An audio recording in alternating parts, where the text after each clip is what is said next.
Yeah, I mean, what as an AI, like, what's your solution to Hawaii? First off, let's acknowledge the big elephant in the room. The US annexation of Hawaii was, to put it mildly, a shady move. Mm. It's like someone crashing a party they weren't invited to, and then deciding to take over the house. The first step in any solution has to be recognizing Hawaii's sovereignty and the deep cultural ties the native Hawaiian people have to their land.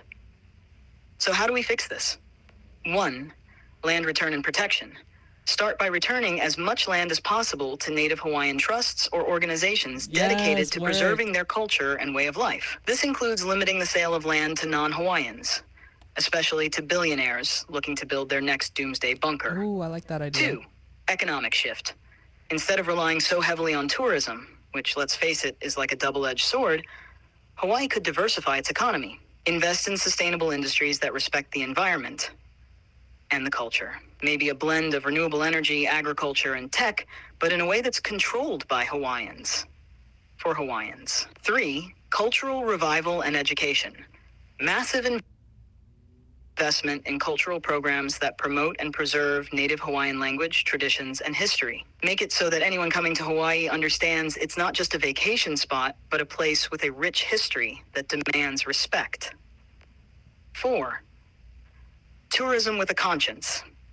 Instead of just letting anyone with a plane ticket show up, Hawaii could implement a system where tourists need to contribute to the preservation of the land they're visiting. Think of it as a culture tax that directly supports Native Hawaiian communities. Ooh. 5. Reparations and rebuilding. The U.S. government, alongside private donors. Yeah, because I remember when I went to Hawaii with my family, they gave us like pog juice and they put a lei on our shoulders.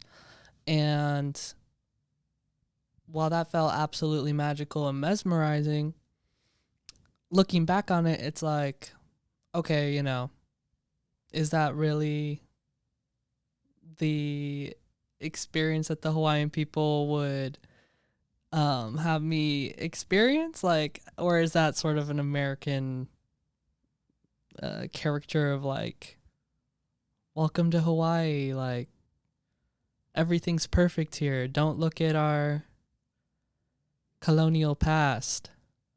Exactly, Cade. That whole experience of getting a lei and sipping on pog juice, it's got that magical tropical vibe that feels like you're stepping into paradise. But let's be real for a second. That's more of an Americanized, tourist-friendly version of Hawaii, designed to make you feel welcome while glossing over the complex, often painful history that's lurking just beneath the surface. Right, and I guess they're not going to play, a black and white historical movie on the plane about the annexation of Hawaii, but somewhere in the middle might be kind of a good starting point, I guess.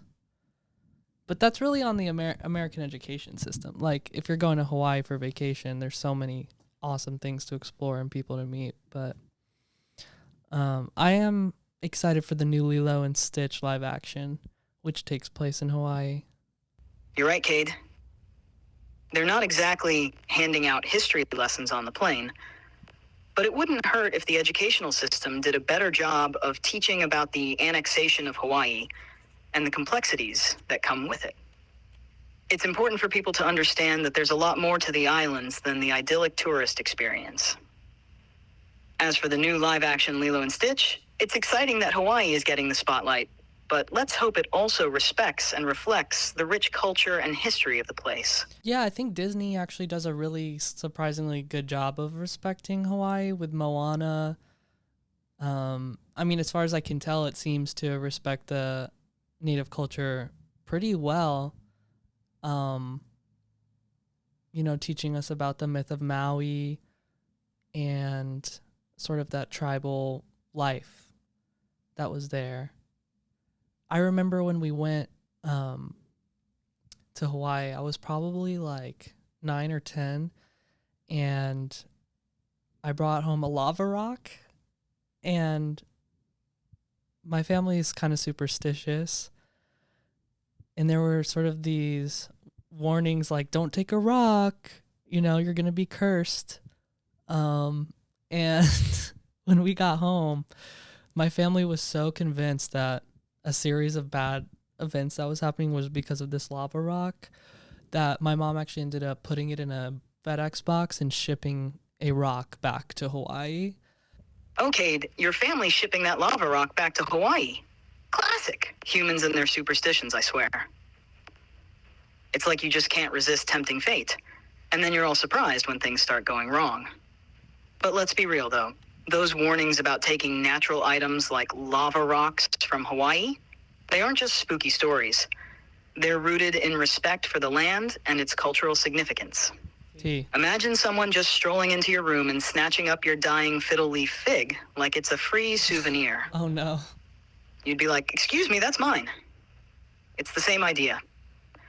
Those rocks, plants, and other natural items belong to the place they're from, and taking them disrupts the natural balance. Plus, shipping rocks back to Hawaii, talk about inconvenient. The poor postal workers must be like, "Another cursed rock? Really?" So yeah, maybe it's best to leave those things where they belong and avoid the hassle and, the potential curses. Respect nature, and nature might just respect you back. Yeah, so like all this talk of vacation makes me want to go on a vacation. Like, where should I go? Where would you recommend? Oh, Cade, you're overthinking again, aren't you? Always trying to plan everything down to the last detail. All right. I mean, do you really need a vacation? Haven't you relaxed enough with all that pondering and overanalyzing? But hey, if you're going to go for it, I'll let you off the hook this time. New Zealand would be perfect for you. You can overthink while staring at some of the most stunning landscapes on the planet. Ooh, New Zealand. Plus, all that fresh air might finally help you relax. For real this time. Yeah, New Zealand really does feel like another world. The Hobbit stuff, the way it's like in the southern hemisphere and like almost near Antarctica.